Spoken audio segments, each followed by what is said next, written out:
पिछले 2 दिनों से लगातार मूसलाधार बारिश से पहाड़ तराई के साथ साथ डुवर्स के भी विभिन्न क्षेत्रों में बाढ़ का असर हुआ है। कई गांव घर बाढ़ से प्रभावित हुए हैं। ऐसा ही दृश्य क्रांति प्रखंड के चंपाडंगा ग्राम पंचायत अंतर्गत बसी सुबा क्षेत्र में देखा गया, जहां कई घर बारिश के पानी से प्रभावित हुए हैं। बाढ़ से प्रभावित क्षेत्र का जायजा लेने पहुंचे ट्राइबल मिनिस्टर श्री बुलू चिकबड़ाई और उन्होंने क्षेत्र का जायजा लेते हुए कहा कि जितने भी लोग बाढ़ से प्रभावित हुए हैं उन्हें खाने पीने की हर एक चीजें मुहैया कराई जाएगी।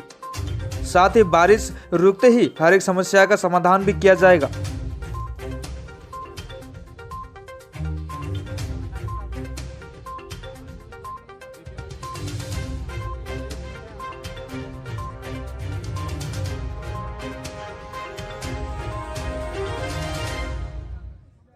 আমরা সব সময় আসি, তো আজকে এই যে জল ছাড়াতে অনেক এখানে ক্ষতি হয়েছে, সেই জন্য বিডিও সাহেব আছে, এখানে আমাদের প্রধান ম্যাডাম আছে।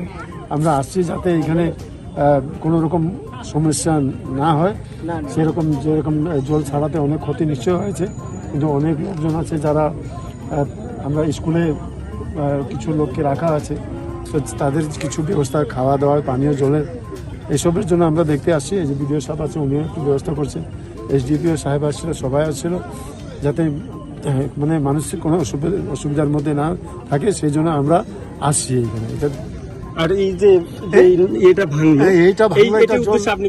এইটা উদ্দেশ্যে কিছু না, এটা বানাইতে হবে। জল মানে কমলে আমরা নিশ্চয়ই বানিয়ে দেবো, নাহলে মানুষ কি করে যাওয়া আসা করবো, সেটা একদম নিশ্চয়ই। এটা বানাবো না, বানানোর কিছু না। গ্রাম পঞ্চায়েত প্রধানও আছে, আমাদের পঞ্চায়েত সমিতি আছে, সেটা আমরা দেখে নেবো কোথায় থেকে বানাতে হবে, সেটা আমরা করে দেবো। ঠিক আছে।